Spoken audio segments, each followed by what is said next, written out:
medical care. The claims of Al Jazeera journalists accused of supporting Egypt's ousted President Mohamed Morsi and the outlawed Muslim Brotherhood. Prosecutors allege they broadcasted false reports after police shut down their Cairo offices. This following the military's July 3rd overthrow of Morsi. Of 20 defendants, 8 have been detained while the rest have either fled or are abroad. Speaking after court, relatives said the lack of evidence was clear. My understanding of today's events that there definitely wasn't anything that was incriminating from them. The officer that arrested them and his witness testimony, you feel that he is reading out what he memorized. The journalist trial is being increasingly seen as a litmus test of Egypt's media freedom. It's the first time the country has prosecuted journalists on terrorism-related charges. It comes amid strained relations between Cairo and Doha.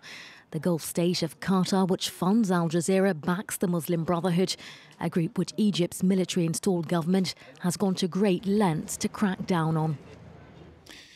Furious. That is said to be the reaction of the former French President Nicolas Sarkozy after secret recordings of him during his time in office were leaked to the press. The recording made by one of his top aides, and they include private conversations between him and his senior advisers. The problem for Sarkozy, though, was that they come amid heavy speculation that he is planning a political comeback. Here's Mark Thompson. Behind the scenes of Nicolas Sarkozy's presidency, hundreds of hours of secretly recorded audio made during the former French leader's 2007 to 2012 term leaked to the press. The footage was made by one of Sarkozy's former top aides, Patrick Buisson, at both the Élysée Palace and the head of state's weekend retreat in Versailles. On Wednesday, weekly newspaper Le Canard Enchaîné and website Atlantico published extracts. Among the conversations caught on tape, discussions about a cabinet reshuffle. Replace Fillon with Borloo? That's appalling. There's only one person who could replace Fillon at the moment, and that's Juppé. I get along very well with Alain. Le Point first broke news of the tape's existence in February. It revealed Buisson had recorded all of his conversations with Sarkozy using a dictaphone concealed in his pocket. According to the former advisor's lawyer, the tapes were meant solely for his personal archives. Henri Guénaud, another of Sarkozy's inner circle, says their release is illegal. This is a violation of the law. I think someone stole the tapes to pass them on to the press. This deserves punishment, heavy punishment. Hopefully there'll be an investigation into this absolutely scandalous leak.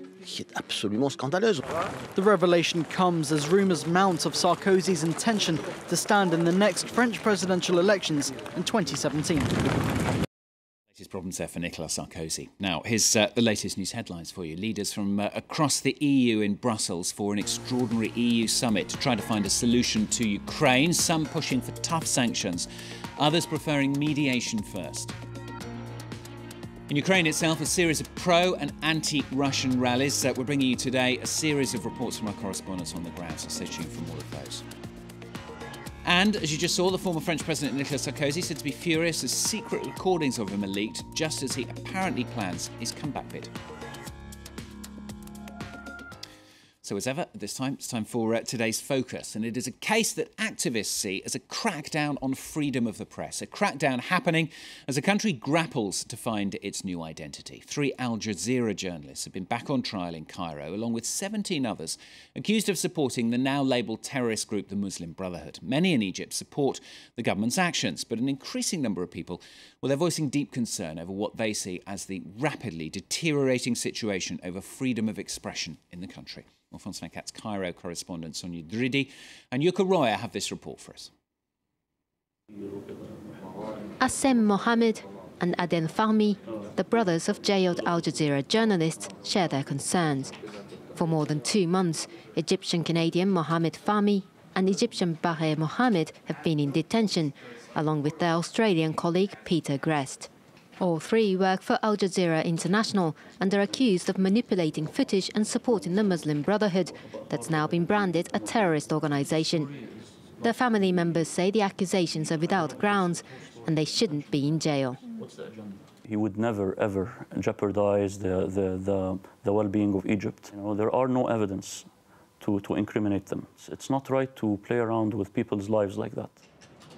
Fahmy and Grest were arrested at this hotel in Cairo on charges of working without a permit.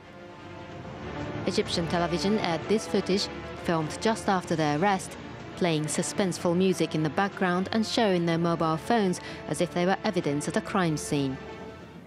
Cameraman Mohammed was roughed up by police and arrested at his home. He wrote a letter from prison to his wife and 2 children, defending the freedom of speech.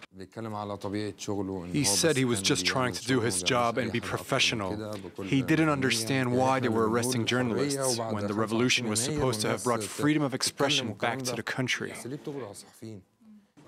The 2 men think the arrests were an attempt by the Egyptian authority to try and silence the Qatar-based channel. Accused of helping a terrorist group, the journalists could face up to 15 years in prison. Shaima Abul-Kai works for the Committee to Protect Journalists, a media watchdog. She's concerned about the rapid decline of press freedom in her country. We're seeing flagrant attacks on journalists by security forces and random arrests targeting all types of journalism. The CPJ has placed Egypt as the 3rd deadliest country in the world for journalists on the job. Foreign journalists working in the country are also beginning to feel a change in the climate, like Ursula Lindsay, an American living in Egypt for 12 years. So I worked at independent magazines, local magazines under Mubarak, and there were certainly concerns with censorship, with negative reaction from the state. But overall, we were not anywhere near as concerned as we are today. We definitely have less freedom of expression and more suspicion towards journalists and hostility towards journalists than I think at any time that I've been here. This hostile sentiment towards foreign journalists has in part been driven by state and private Egyptian media, portraying them as being supportive of Islamist groups. When the army drove the Muslim Brotherhood out of power last July, the international media called the move a coup d'etat, angering many in the Egyptian public. Hani Farag, a reporter from Nile TV, shares the public's feeling. Foreign journalists have become persona non grata here in Egypt. They defended the so-called legitimacy of the Muslim Brotherhood to rule the country when the people rejected them. In the increasingly polarized atmosphere, it's become difficult for the media to have dissident voices heard. Contacted by France 24, the Egyptian authorities have so far declined to talk about the subject. While reiterating their commitment to respecting the freedom of expression, they remain vague about the rights of journalists to interview members of the banned Islamist movement. Latest there on Egypt for today's focus. Going to go to sport now. A series of friendlies ahead of the World Cup happened last night here in Europe. France, one of those taking part. And for the French, pretty good night, really.